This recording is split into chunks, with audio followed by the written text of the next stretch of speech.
आसनसोल में धूमधाम से मनाई गई खुदीराम बोस की जयंती। शहर ने नमन किया सबसे युवा क्रांतिकारी। देश के इतिहास में अमर स्थान रखने वाले महान युवा क्रांतिकारी वीर खुदीराम बोस की जयंती बुधवार को आसनसोल नगर निगम की ओर से पूरे सम्मान और श्रद्धा के साथ मनाई गई। शहर भर में स्थित उनकी प्रतिमाओं पर माल्यार्पण किया गया और विभिन्न स्थानों पर नागरिकों के एकत्र होकर राष्ट्रभक्ति की भावना के साथ उन्हें याद किया। मेयर परिषद गुरदास चटर्जी का भावुक संदेश। कार्यक्रम के दौरान मेयर परिषद गुरदास चटर्जी ने कहा, 18 वर्ष की आयु में हंसते हंसते फांसी के फंदे को गले लगाने वाले और खुदीराम की क्रांतिकारी भावना 13 साल की उम्र में ही जाग उठी थी। आज उनकी जयंती पर हम सब गर्व के साथ उन्हें याद कर रहे हैं। नगर निगम सदैव इन वीर शहीदों को प्रति सम्मान रखता है। उन्होंने बताया कि आसनसोल के साउथ थाना के पास स्थित खुदीराम बोस की प्रतिमा पर माल्यार्पण कर जयंती मनाई गई। शहर वासियों ने भी मोमबत्ती जलाकर और फूल चढ़ाकर उन्हें नमन किया। चेयरमैन अमरनाथ चटर्जी ने दिया प्रेरक संदेश। इस अवसर पर आसनसोल नगर निगम के चेयरमैन अमरनाथ चटर्जी भी उपस्थित रहे। उन्होंने कहा, पश्चिम बंगाल के सबसे युवा और सबसे साहसी क्रांतिकारी खुदीराम बोस का बलिदान इतिहास का गौरव है। ना बंगाल ना भारत, कोई भी देशभक्त उन्हें योगदान के कभी नहीं भूल सकता। हम उन्हें कोटि कोटि नमन करते हैं।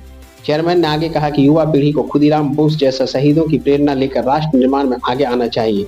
कार्यक्रम में देशभक्ति का उत्साह नगर निगम अधिकारियों, पार्षदों, सामाजिक संगठनों, स्कूली बच्चों और स्थानीय नागरिकों ने कार्यक्रम में हिस्सा लिया। शहर भर में जगह जगह वंदे मातरम, भारत माता की जय और खुदीराम अमर रहे के जयघोष गूंजते रहे। कई स्कूलों में भी इस अवसर पर कार्यक्रम किए गए। आसनसोल में दिखी राष्ट्रभक्ति की अनोखी छटा। खुदीराम बोस की जयंती बहाने आसनसोल में एक बार फिर देशभक्ति और बंगाल की क्रांतिकारी परंपरा का शानदार संगम देखने को मिला। शहर वासियों ने कहा, खुदीराम बोस सिर्फ एक नाम नहीं, वह आज भी हमारी प्रेरणा है। মধ্যখান দিয়ে পৌর নিগম এই বার্তাই পৌঁছায় যে প্রত্যেক মনীষীর জন্মদিন পালন করা উচিত, কারণ তাদের যে আত্মত্যাগ, তাদের আত্মত্যাগের মধ্যে মানুষের শিক্ষাগত ব্যবস্থা থাকে। তো সেই শিক্ষা যদি আমরা পেয়ে যাই তাহলে আমাদের নতুন সমাজ ব্যবস্থা হবে। আজকে ভারতবর্ষের যে সমস্ত মনীষীরা স্বাধীনতা আন্দোলনে লড়াই করেছিল তাদের মধ্যে ক্ষুদিরাম কিন্তু অন্যতম ছিলেন। সেই সময় মাত্র 18 বছর বয়সে উনি যে আত্মত্যাগের ভূমিকা পালন করেছিলেন তা সেই সময় দৃষ্টান্তমূলক হয়ে আছে। আমরা দেখেছি যে ঋষি অরবিন্দ ঘোষ এবং সিস্টার নিবেদিতার যে বক্তব্যের মধ্যেখানে যিনি অনুপ্রাণিত হয়েছিলেন মাত্র 13 বছর বয়সে, পরবর্তীকালে তার জীবনটা ইতিহাস হয়ে রয়ে গেছে।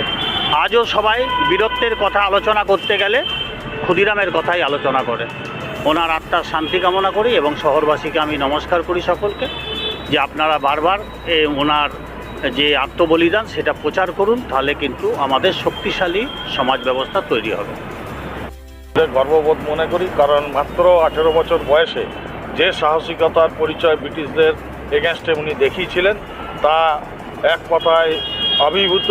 এবং হাসতে হাসতে যিনি মৃত্যুবরণ করেছিলেন তার নাম ক্ষুদিরাম বোস। আজকে ওনাকে স্মরণ করতে পেরে আমাদের নবপ্রজন্ম যাতে ওনাকে বোঝার চেষ্টা করে, যে পাঠ্যপুস্তকে ক্ষুদিরামের লেখনী লেখা থাকে সেগুলো পড়ে ক্ষুদিরামকে আরও বিশেষভাবে জানতে পারে।